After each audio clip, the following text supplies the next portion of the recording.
Saya masih percaya, apa KPK bisa dipercaya? Kalau saya nggak percaya mereka.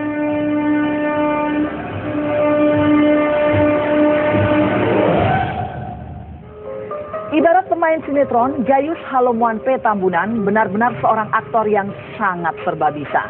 Berkali-kali ia menyebutkan sumber uang 28 miliar rupiah adalah hasil kong kali kong dengan 3 perusahaan grup Bakri. Namun kini pengakuan itu ia ralat sendiri. Gayus kini juga tidak lagi memakai jasa pengacara senior Adnan Buyung Nasution sebagai pendampingnya. Ia kini memakai jasa pengacara Hotma Sitompul.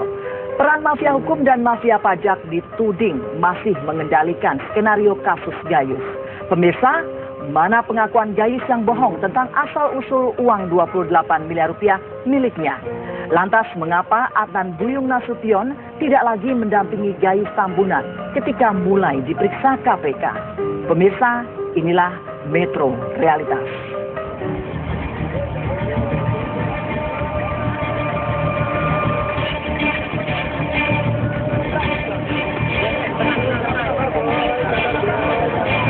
KPK akhirnya mulai memeriksa Gayus Halomuan Partahanan Tambunan. Inilah episode baru kisah panjang dari drama yang dilakoni oleh si miliarder muda yang telah menggegerkan seantero negeri ini. Yang namanya episode baru, tentu harus ada cerita yang benar-benar fresh dan mengejutkan.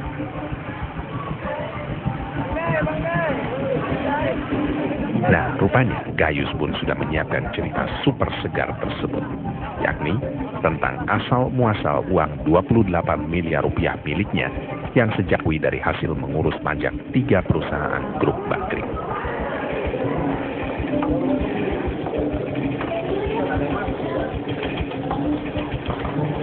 Yang 3 perusahaan Bakri itu bohong benar.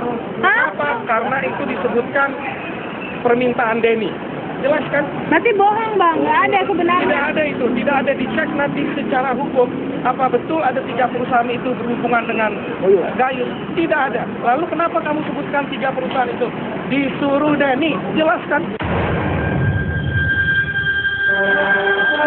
Itulah cerita baru yang dibawa Gayus ketika KPK telah ikut turun tangan mengusut kasus mafia pajak yang melibatkan sang mantan PNS di Ditjen Pajak ini.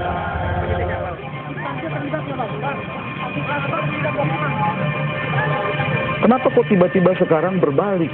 Berbeda antara episode pertama permainan di Tangerang, episode kedua di Pengadilan Negeri Jakarta Selatan, sekarang episode ketiga seperti yang mau dimainkan di KPK. Ini memperlihatkan bahwa mafia-mafia ini masih sangat menguasai seluruh skenario penyelesaian kasus mafia hukum, mafia pajak ini.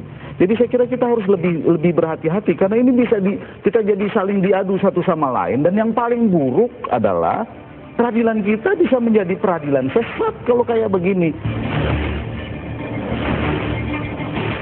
Padahal sejak awal Gayuslah yang membuka rahasia uang 28 miliar rupiah yang menjadi cikal bakal mega skandal kasus Gayus Tambunan ini.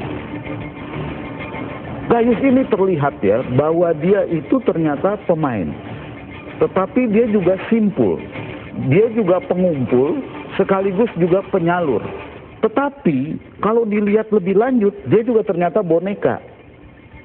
Ini yang harus kita waspadai karena ada monster lebih besar yang jaringannya lebih kuat yang menguasai ini. Sangat berubah-ubah. Saya tekankan pernyataan Gayus berubah-ubah. Teruskan pertanyaan, kenapa berubah-ubah? Sekarang dia sadar dia diiming-iming oleh Denny.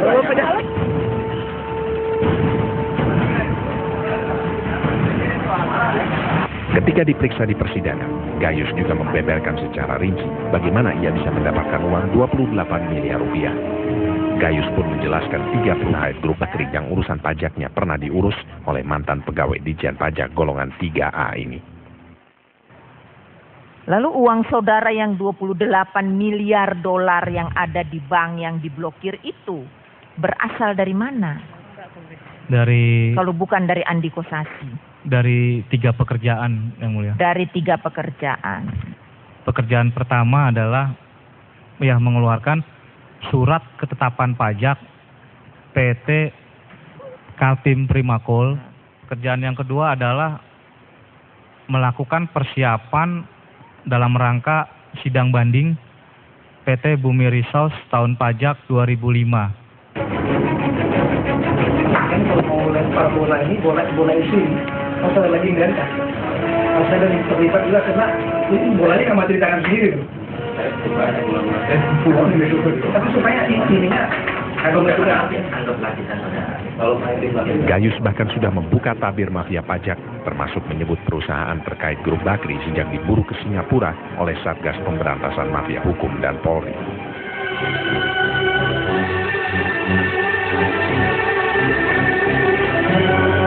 Semua pengakuan ini akhirnya kembali dibantah sendiri oleh terpidana 7 tahun penjara ini. Lalu uang yang diterima Gayus, kenapa Gayus dulu terangkan? Saya mau tegaskan ini. Semua atau banyak hal yang diterangkan oleh Gayus itu berdasarkan tekanan dari Denny. Loh kok Hotma bicara gitu? Bukan begitu. Saya mendengar dari Denny, dari Gayus, saya tanyakan kenapa kamu sekarang berubah? Karena saya sudah terbukti apa-apa yang dijanjikan oleh Denny itu tidak benar. Sehingga nanti keterangannya di KPK ini itulah yang benar. Terus terang saya tentu aja amat kecewa berat dan juga merasa terpukul.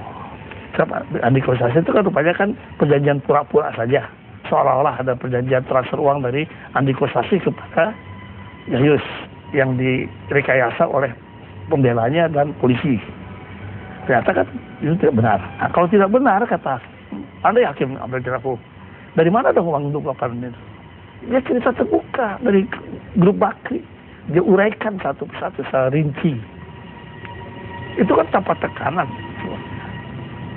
Jadi kalau sekarang dia berbalik, ya saya juga tentu terperanjat, saya kaget, saya juga shock buat dia. Pengakuan Gayus ini memang baru diungkap oleh Hotma Sitompul yang kini menjadi kuasa hukum sang terpidana 7 tahun penjara ini. Tidak jelas bagaimana dan kapan Gayus memberi bantahan soal uang 28 miliar rupiah ini.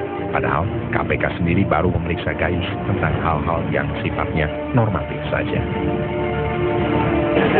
Ini kan baru dipertanyakan bagaimana cara bekerjanya Gayus, siapa-siapa di atasnya, di sampingnya. Ini masih normatif semua. Nanti akan dikembangkan siapa yang terkait, siapa yang terkait. Tidak, gitu kan? Ini dari awal memang sudah dirusak dan dibiarkan. Itu makanya saya mengatakan aparat penegak hukumnya yang mewakili negara ini menjadi bagian dari mafia. Nah sekarang mereka ketahuan gitu akibat kontrol kita ya. Nah mereka mau merubah konfigurasi sebenarnya. Mereka berusaha ingin menutup. Apa yang mereka tutup substansinya? 151 perusahaan yang menjadi inti utama dari mafia hukum dan mafia pajak. Lewat kuasa hukumnya, Gayus pun kini membantah keterlibatan dirinya dalam penanganan 151 wajib pajak ketika ia masih menjadi pegawai di Ditjen Pajak. 151 orang itu, perusahaan itu, saya mau tegaskan di sini, tidak ada urusannya dengan Gayus. Itu aja yang saya berikan. Itu faktanya. Faktanya tidak ada urusan 151 perusahaan itu tidak ada.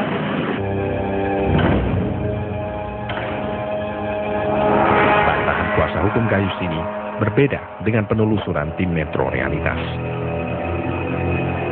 Ditjen Pajak sudah pernah menyerahkan 149 daftar wajib pajak yang pernah ditangani Gayus kepada Mabes Polri. Bahkan salah satu anak usaha grup Bakri, PT Bumi Resources, juga tercatat ada di dalam 149 perusahaan itu. Nah itu kan penjelasan yang menurut saya ngaco gitu ya. Jangan dipikir seluruh rakyat Indonesia ini bodoh. Ingat itu. Kebohongan-kebohongan seperti ini akan merugikan dirinya sendiri menurut saya. Gayus Tambunan kini menggunakan jasa pengacara Hotma Sitompul dan melepas pengacara senior Adnan Buyung Nasution. Mengapa Gayus mengganti pengacaranya? Dan adakah hubungan dengan para mafia pajak yang kini sedang dibidik? Metro Realitas segera kembali.